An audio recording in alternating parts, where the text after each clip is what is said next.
এই ক্ষুধার জন্যই মানুষে ছিনতাই করে, ডাকাতি করে, লুটতরাজ, মানুষের অর্থ সম্পদ আত্মসাৎ করে, ইয়াতীমদের মাল অন্যায়ভাবে নষ্ট করে, অন্যায়ভাবে জোর করে দখল করে, ভাইয়ের সম্পত্তি নষ্ট করে, নিজেকে নিজের আয়ত্ত আইনা নিজে ভক্ষণ করে, ইয়েতিম সন্তানদের ভাইয়ের ছেলে বোনের ছেলে এদের সম্পদ নিজে ভোগ করে। কিসের জন্য? ক্ষুধা নিবারণ করার জন্য, ঠিক না? মানুষ খাবে, মানুষ বাঁচবে, এই জন্যই তো চুরি ডাকাতি ছিনতাইকারী যত অপরাধ করে ক্ষুধার জন্য, অর্থের জন্য বেশি, ঠিক না? এই কারণটা যদি আল্লাহ তাআলা যদি মানুষদেরকে যদি না দিত, ক্ষুধা যদি মানুষকে না দিত, কোনো মানুষে কাজ করত?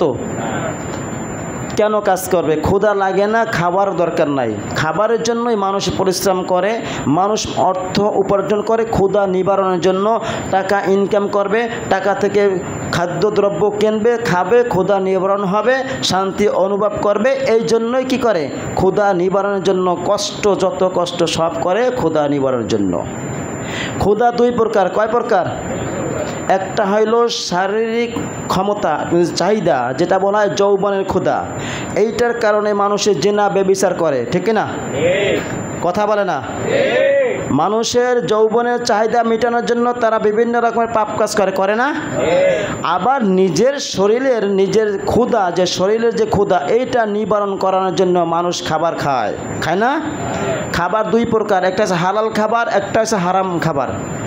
মানুষের যখন প্রচণ্ড ক্ষুধা লাগে তখন তারা হালাল হারাম বাঁচার সুযোগ পায় না। যখন প্রচণ্ড ক্ষুধা লাগে তখন কিন্তু মানুষে হালাল হারাম এইটা বাঁচতে চায় না, যখন যেটা পায় সেটাই খাবার চেষ্টা করে।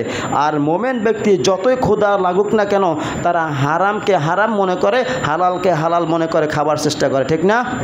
কিছু কিছু লোক আছে, তাদের মানসিক চিন্তা, তাদের খাবার লাগে দৈনিক 250 গ্রাম চাউলের খাবার হইলে তার পুরো 3 বেলা চলে যায়, অথবা 250 গ্রাম বা আধা কেজি চাল হইলে তার 3 বেলা চলে যায়। অথচ এই ব্যক্তি এমন টাকা অর্থ সম্পদ জমা করে যে তার 14 পুরুষ বসে খাবে, তারপরেও সম্পদ শেষ হয় না। এরকম আছে না?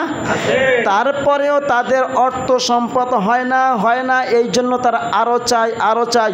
নবী করিম সাল্লাল্লাহু আলাইহি ওয়াসাল্লাম বলছেন, আদম সন্তানকে যদি একটা মাঠ ভর্তি স্বর্ণ ভর্তি মাঠ দেওয়া হয়, একটা মাঠে যদি ভর্তি স্বর্ণ থাকে, এইটা যদি তাদেরকে দেওয়া হয়, তারা আরেকটা মাঠের আশঙ্কা করবে, হায় আফসোস, আরেকটা যদি মাঠ ভরা স্বর্ণ পাইতাম তাহলে আমার ভালো হয়তো।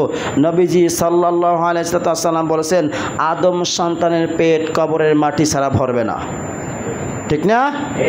মারা যাবেন, আপনাকে খেয়ে ফেলবে, মাটিতে পোকা খেয়ে ফেলবে, আপনার পেট আর কখনো ক্ষুধা লাগবে না। লাগবে? যখন হাসরের মাঠে উঠানো হবে তখন আপনার প্রচণ্ড ক্ষুধা লাগবে, প্রচণ্ড পানির পিপাসা লাগবে। তখন আপনাকে আল্লাহ রাব্বুল আলামিন, আপনি যদি জান্নাতি হয়ে থাকেন, আল্লাহ রাব্বুল আলামিন আপনাকে হাউজে কাউসারের পানি পান করানো হবে। যখন পান করানো হবে, ওই থেকে শুরু করে কিয়ামত শেষ হওয়া পর্যন্ত, জান্নাতে যাওয়ার আগ পর্যন্ত আপনার আমার পানির পিপাসা লাগবে না। আর আমি যদি জাহান্নামী হই, তাহলে আপনার আমার জন্য আপ্যায়ন করা হবে ফুটন্ত পানি। কি ফুটন্ত পানি? ঝাক্কুম ইন্না সাজাতা জাকুম, কাঁটাযুক্ত গাছ আপনাকে দেওয়া হবে। এমনভাবে আপনি উটের ন্যায় গিলবেন, গলায় আটকেবে, না পারবেন বার করতে, না পারবেন গিলতে। কত কঠিন সেটা বোঝা যায়, 2-1টা মাছের কাঁটা আটকে গেলে বোঝা যায়, ঠিক না? আমরা তো ছোটোবেলায় একটা শিরক করতাম, আল্লাহ মাফ করুক। যখন মাছের কাঁটা যখন আটকে যায় তখন বলতাম, কে বলতো যে বিড়ালের পা ধর। শুনছেন ঘটনা? কথা বলে না? মগো বরিশালের মানুষ এটা ভালো বুঝবে, ঠিক না? আগে বলতো পা যদি বিড়ালের মাছের কাঁটা আটকে যাইতো তখন বলতো কি, বিড়ালের পা ধর। বিড়ালের পা ধরলে কী হবে? গলার কাঁটা ছেড়ে যাবে। আল্লাহ রাব্বুল আলামিন হয়তো ওই সময় তারা বুঝতো না যে এইটা শিরক কিনা, তখন এতটা তারা মানুষে এতটা জ্ঞানবান ছিল। এখন প্রত্যেক ঘরে ঘরে আলেম, প্রত্যেক ঘরে ঘরে হাফেজ, প্রত্যেক ঘরে ঘরে কারি, প্রত্যেক ঘরে ঘরে আল্লাহর কোরআন দিয়ে যে মানুষ পরিচালনা করে, পরিচর্যা করে, তারা জ্ঞানবান হয়েছে প্রত্যেক ঘরে ঘরে, ঠিক না?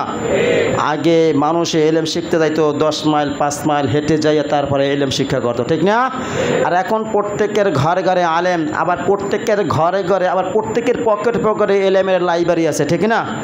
দুই একটা টিকটক সারে মানুষে দুই একটা কথা শুই না, তারপর বড় আলেম হয়ে যায়, তারপর আলেমের বিরুদ্ধে লেগে যায়, হয় না এরকমের?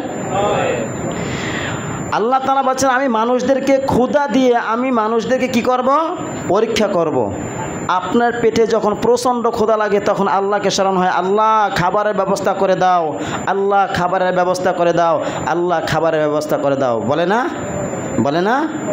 আল্লাহ তাআলা যদি বানি ইসরায়েলের মতন যদি আমাদেরকেও আল্লাহ তাআলা খাবারের ব্যবস্থা করে দিত, তাহলে আমরা ওই বানি ইসরায়েলদের মতনই আমরা কুকর্মতে লিপ্ত বেশি হতাম, ঠিক না? এখন কর্ম করে খাইতে হয়, তারপরও আল্লাহকে মানি না। যখন আসমান থেকে মান্না ওয়াসালওয়া, আসমান থেকে জান্নাতি খাবার আসতো, তখন বলতাম দেয়ার ইজ নো গড, আল্লাহ বলতে কেউ নাই, খাওয়ান এমনে এমনে আসে, ঠিক না? এখন আল্লাহ তাআলা বলে বান্দা তোমাদেরকে রিজিক আমি দেই, কষ্ট করো, তারপর আমি তোমাদেরকে দেই, তারপরও আমি রব, আমাকে মানো না। যদি তোমাদেরকে ক্ষুধা না দিতাম তাহলে তোমরা তো আমাকে জিজ্ঞাসাই করতে না, রব বলতে কেউ নাই। কারণ ক্ষুধা লাগলে ডাকা হয় কাকে? আল্লাহকে।